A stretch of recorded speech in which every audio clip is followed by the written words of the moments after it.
एक साधारण आम इंसान के लिए तो नहीं, वरन एक सैनिक के लिए और सेनापति के लिए, राजाओं के लिए ये तो धर्म होता है कि वे शत्रु का सामना करे, उनसे युद्ध करे और उन्हें मार डालते हुए अपनी सेना की, अपनी प्रजा की, अपने देश की रक्षा करे।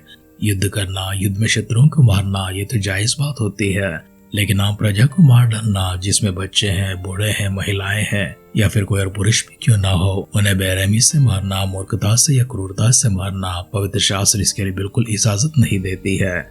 हमारे अध्ययन इतिहास के ग्रंथ में राजा दाऊद की यहाँ पर चल रही है। हमने दाऊद के कई सारे वृत्तांतों को देखा है। आज उनमें से एक वृत्तांत को देखने जा रहे हैं, जिसे पढ़ते समय और सुनते समय थोड़ा मन विचलित हो सकता है, लेकिन परमेश्वर के पवित्र शास्त्र में परमेश्वर ने जिनको इजाजत दी है, उनके बाहर से कोई भी काम परमेश्वर उससे सहमत नहीं होते हैं। हमारे दिन में वहां पर पहुंचने से पहले आइए हम सब अपने आप को परमेश्वर के हाथों में समर्पण करेंगे।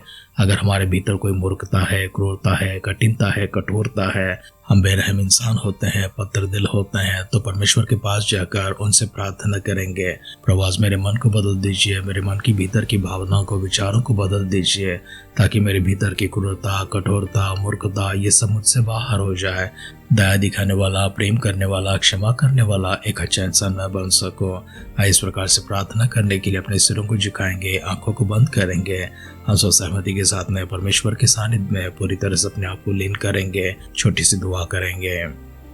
हम पर अनुग्रह को प्रकट करने वाले हमारे दयालु, कृपालु और करुणामय पिता परमेश्वर, हम आपकी आभार प्रकट करते हैं, आपकी स्तुति करते हैं, आपकी प्रशंसा महिमा करते हैं।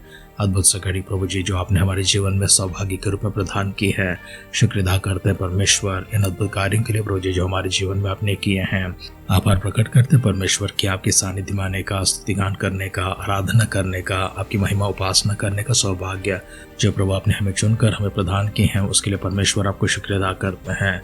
हमारे सारे प्रियजनों को, आपके भक्तगणों को परमेश्वर आपके हाथों में समर्पण करते हैं। यदि कोई किसी प्रकार के संकट से, मुसीबत से गुजर रहे हो, बीमारी से, क्लेश से, पीड़ा से गुजर रहे हो, पिता परमेश्वर आपकी चंगाई के लिए, आपके छुटकारे के लिए प्रार्थना करते हैं। गरीबी को प्रभु जी से दूर कर दीजिए, कंगालपन को उनसे दूर कर दीजिए। धन की वृद्धि परमेश्वर, आहार की वृद्धि प्रभु जी हर प्रकार की बरकत उन तक पहुंचाने के लिए प्रार्थना करते हैं। आगे के समय परमेश्वर अपने वचनों के माध्यम से हमसे बातें करने जा रहे, इसके लिए आपको शुक्र अदा करते हुए आदर सम्मान महिमा के साथ में हमारे उद्धारकर्ता हमारे प्रभु यीशु मसीह के नाम से इस प्रार्थना को मांगते हैं। सुनर कबूल कर पिता। आमेन, आमेन, आमेन। आध्यात्मिक जीवन की दैनिक खुराक सुन रहे हमारे सारे प्रिय श्रोताओं को, परमेश्वर के प्रिय भक्त गणों को प्रभु यीशु मसीह के नाम में प्यार भरा जय मसीह की सुप्रभातम और शुभोदय कहते हुए हम सबका मनपसंद ध्यान केंद्र आध्यात्मिक जीवन की दैनिक खुराक में और इस नए दिन में आप सबका स्वागत करते हैं। हमारी दैनिक इतिहास की पहले ग्रंथ 20 अध्याय में चल रही है। आइए उसका पहला वचन से पढ़ते हुए हमारी ध्यान को आगे बढ़ाएंगे। फिर नए वर्ष के आरंभ में जब राजा लोग युद्ध करने को निकला करते हैं, तब योआब ने भारी सेना संग ले जाकर अम्मोनियों का देश उजाड़ दिया और रब्बा को आकर घेर लिया। परंतु दाऊद यरूशलेम में रह गया और योआब ने रब्बा को जीत कर दा दिया। जब दाऊद ने उनके राजा का मुकुट उसके सिर से उतार कर क्या देखा कि उसका तौल की कारबर सोना का है और उसमें मणि भी जड़े थे और वह दाऊद के सिर पर रखा गया।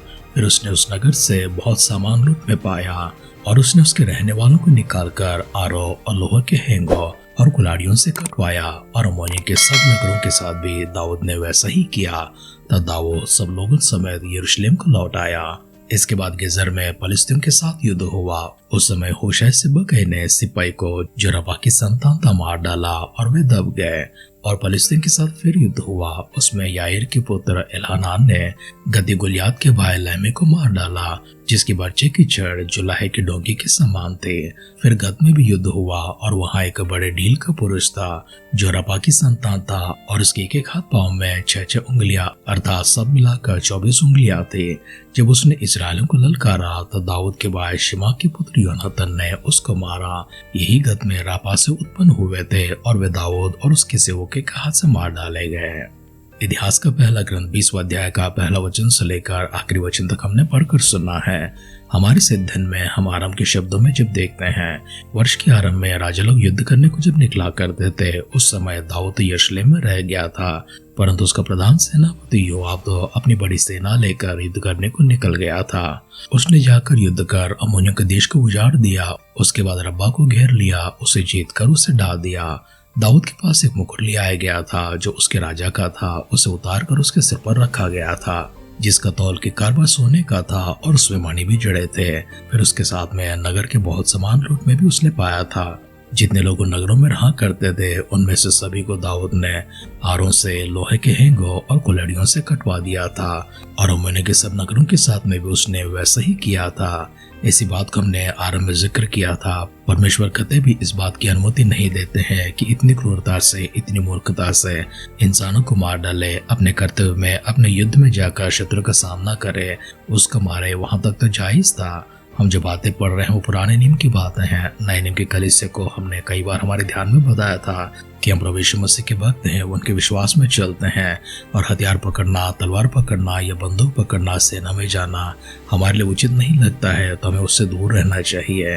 लेकिन हम जो पुराने नियम की बातें कर रहे हैं, ये राजाओं की बात है, सेनापतियों की बात है। इसमें शत्रुओं का सामना करना, उनको मारने के तो जायज की बात हमने देखा है।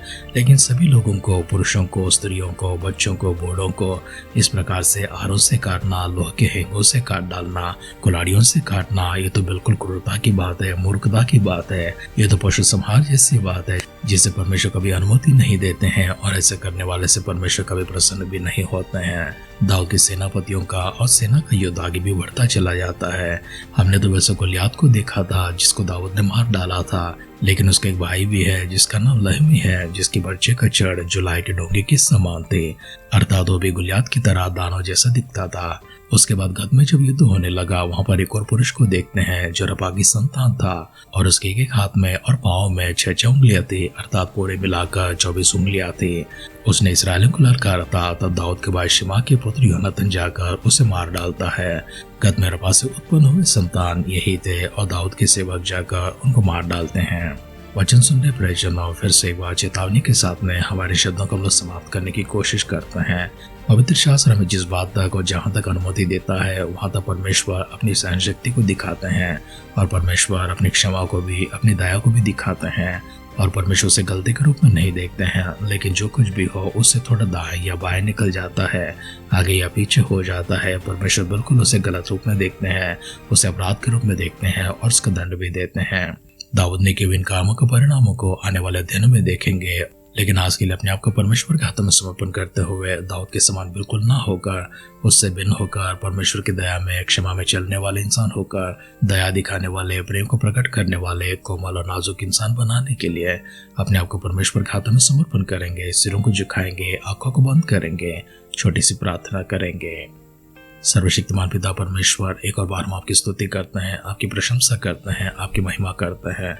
हम सबों को परमेश्वर दिया हुआ अद्भुत से प्रभु जी ध्यान का समय के लिए आपको धन्यवाद करते हैं। इन शब्दों के माध्यम से प्रभु जी आपने फिर से एक बार हमें चेतावनी दी है, इसके लिए आपको शुक्र अदा करते हैं। हमारे जीवन में परमेश्वर कभी हम इस प्रकार की गलतियों का ना करें, किसी प्रकार की मूर्खता, किसी प्रकार की कठोरता, या फिर परमेश्वर किसी प्रकार की हिंसात्मक भावना या फिर विचार हमारे मन में ना पैदा हो। इसलिए प्रार्थना करते हैं पवित्र आत्मा का अगुवाई में, अभिषेक में प्रभु जी हमें चलाते रहिए। आपके वचनों को परमेश्वर हमारे भीतर रखिए प्रभु जी। आप हमारे संग होकर परमेश्वर हमारे जीवन को आगे बढ़ाइए। हर प्रकार की बुराई से, हर प्रकार की मलिनता से परमेश्वर हम सबको बचाए रखते हुए शुद्ध करने के लिए प्रार्थना करते हैं। प्रभु यीशु मसीह के बादलों की आगमन के विलंब होगी, कल सुबह फिर से एक बार मिलकर आपकी स्तुति करने, आराधना करने, आपकी प्रशंसा महिमा करने के लिए हम सबको सजीवों की संख्या में संभाले रखिए।